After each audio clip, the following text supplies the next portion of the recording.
Shalom, selamat petang Sobat Media, kembali berjumpa dengan kami, rubrik kabar buku dari Tangan Terbuka Media, Bangun Jiwa via Media.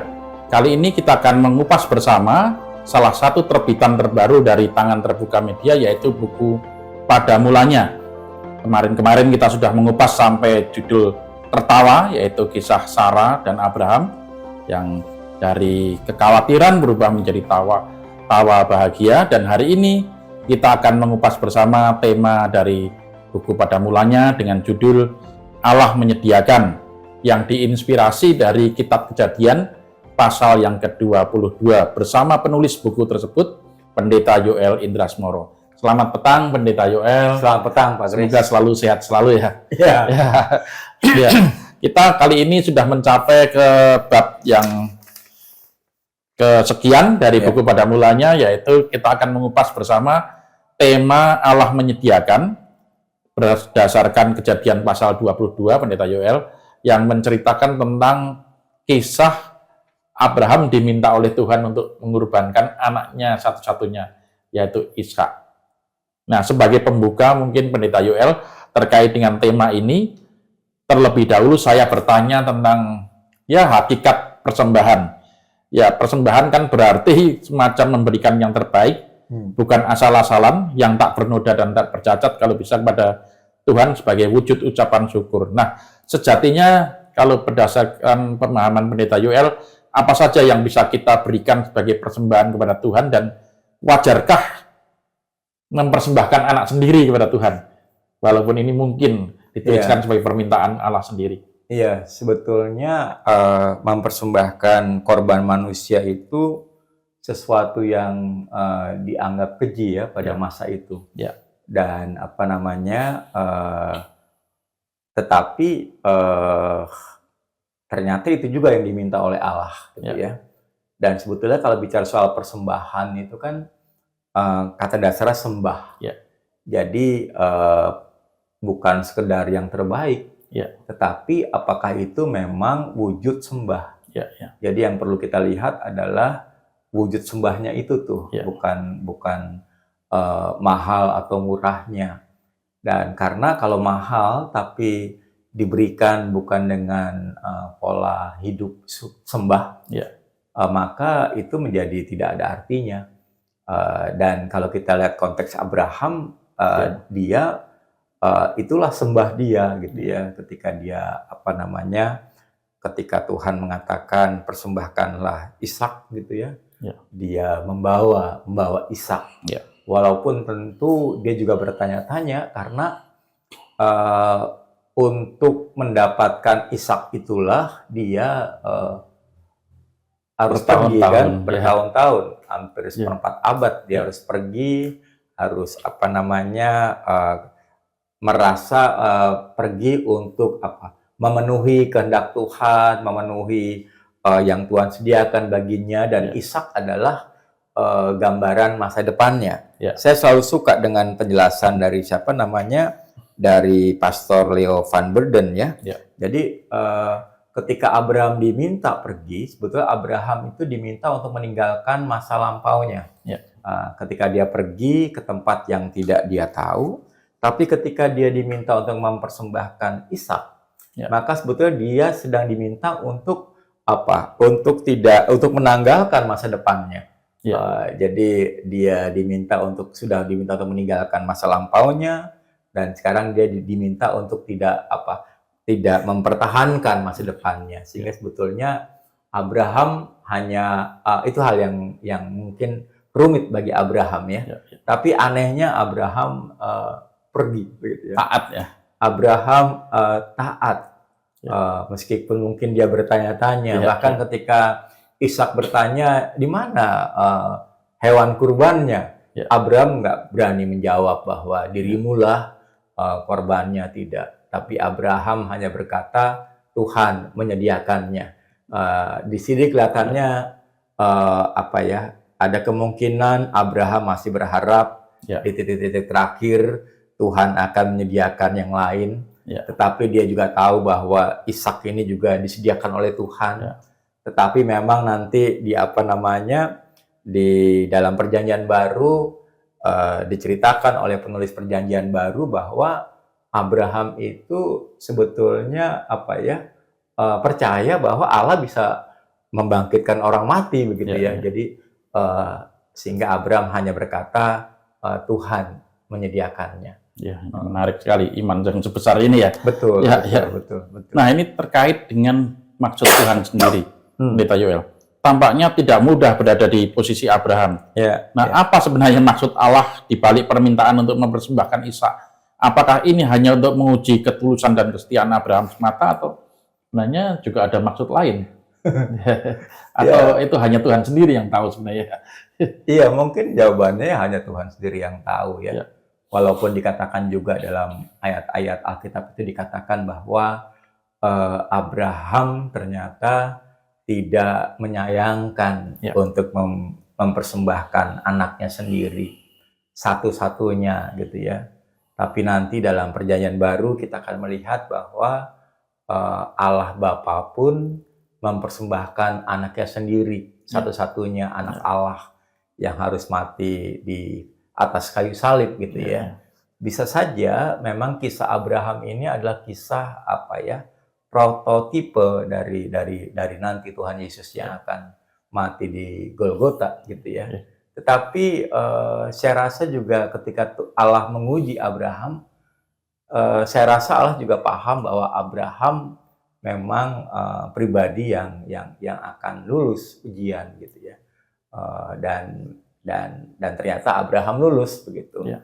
Dan Allah sendiri yang menyediakan domba ya untuk kurban itu. Ya. Sehingga kalau pertanyaannya apa maksud Allah, ya kita sama sekali tidak tahu gitu ya. Tapi kalau dikatakan di sini bahwa Allah memang ingin menguji Abraham, apakah ketaatannya, kesembahannya kepada Allah itu memang sungguh-sungguh gitu ya. Dan ternyata Abraham adalah pria yang bisa jadi andalan. Gitu. Pada titik ini berarti kita semakin meyakini bahwa persembahan itu bukan semata masalah banyak sedikitnya yang kita berikan, tapi lebih ke sembahnya itu tadi ya, ketaatan memberikan dan sebagainya. Iya, karena kalau sembah itu kan berarti kan kita menyadari bahwa ini ya semuanya bukan milik kita, semua milik Allah. Ya karena milik Allah, kalau Allah minta, masa kita kagak kasih? Kan itu konsepnya gitu tuh. Kalau ini milik Allah, sesuatu yang baik ini milik Allah, ketika dia minta, aneh rasanya kalau kita tidak memberi. Yang pertama itu, yang kedua karena kita hamba Allah, aneh lagi rasanya kalau kita malah tidak berani melepaskan ya.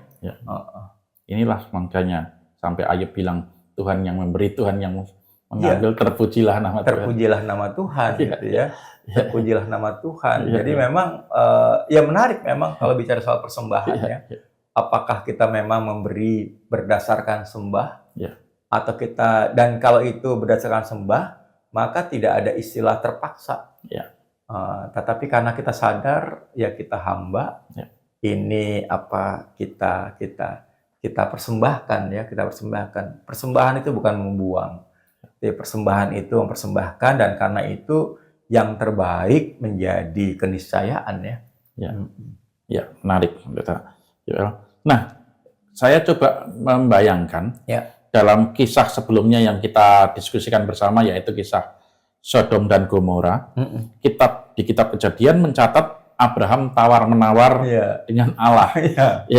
Tapi ketika ia diminta mempersembahkan Ishak, Abraham tampaknya pasrah sempurna ya, taat tanpa syarat. Bahkan tidak diceritakan juga ada diskusi dengan istrinya Sarah. Apa kira-kira yang terjadi? Bukankah tadi seperti Pendeta Yoel katakan, Ishak adalah masa depan bagi keluarga ini? Iya, iman memang misteri ya. Tapi yang menarik juga adalah Abraham tidak menawar. Abraham tidak menawar, dan ya mungkin karena dia tahu apa yang diminta Allah itu adalah yang terbaik baginya juga. Ya kan? Percaya itu kan berarti mempercayakan diri. Dan mempercayakan diri itu berarti pasrah bongkoan, terserah saja. Gitu kan?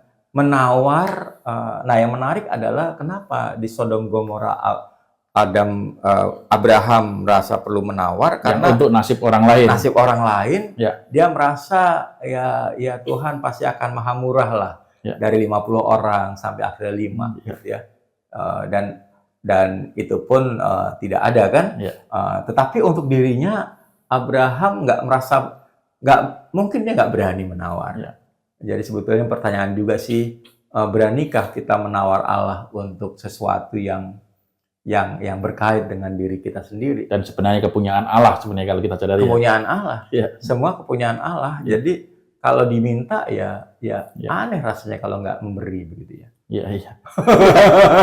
Dan ini memang sebenarnya ini sebuah contoh yang menarik, teladan yang menarik dari dari kisah kehidupan Abraham. Dan ya mungkin sebagai penutup ini Pendeta Yoel berkaca dari kisah Abraham ini ya, tentang hal berserah penuh pada pimpinan Allah atau menyerahkan diri penuh pada tuntunan Roh Kudus itu ternyata tidak selalu mudah dilakukan, dan kadang-kadang bahkan kalau berkaca dari pengalaman Abraham ini, tindakan Allah kadang-kadang susah dipahami. Iya. Berkaca dari Abraham ini, untuk kita yang hidup di masa sekarang ini kan ya mudah mengatakan setia, mudah mengatakan beriman, percaya, taat penuh, tapi apa yang bisa kita jadikan pegangan untuk menampakinya sehingga kita bisa menjadikan pengalaman Abraham ini juga sekaligus pengalaman hidup kita juga.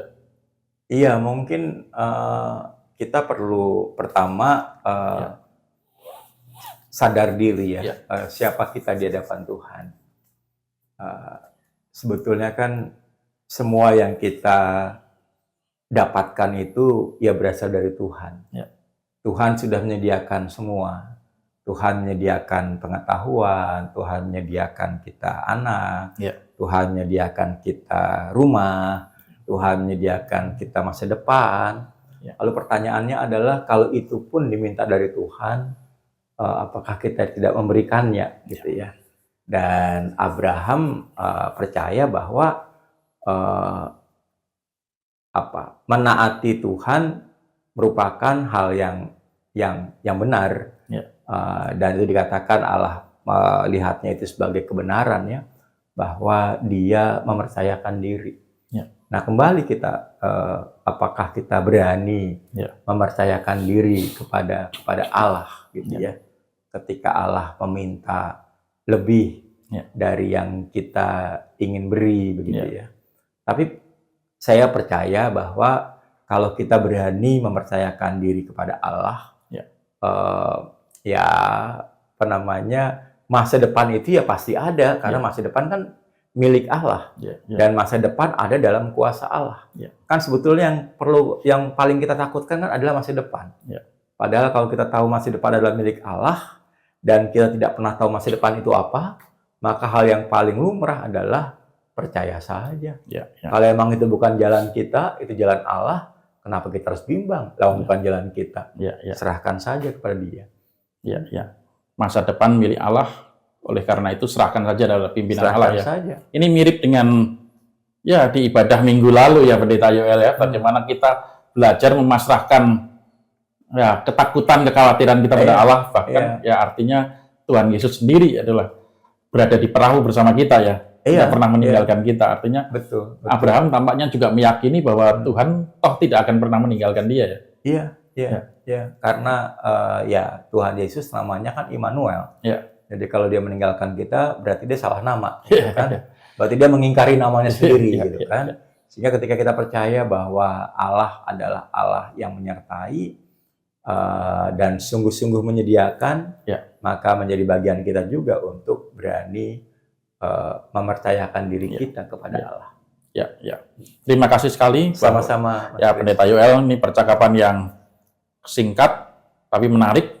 Bapak, Ibu, Saudara, Sobat Media semuanya, untuk melihat lebih dalam lagi, Bapak, Ibu, Saudara, Sobat Media dapat membeli buku ini atau memiliki buku pada mulanya Suara Intergenerasi dari Kitab Kejadian. Atau juga siapa tahu ingin menghadiahkan buku ini untuk para sahabat atau keluarga terdekat, atau untuk mendukung pelayanan hamba-hamba Tuhan di pedalaman. Sobat Media bisa menghubungi Tangan Terbuka Media di nomor HP 0821 231 22049. Saya ulangi, di Tangan Terbuka Media 0821 231 22049, atau melalui email di tanganterbukamedia@gmail.com, tanganterbukamedia@gmail.com.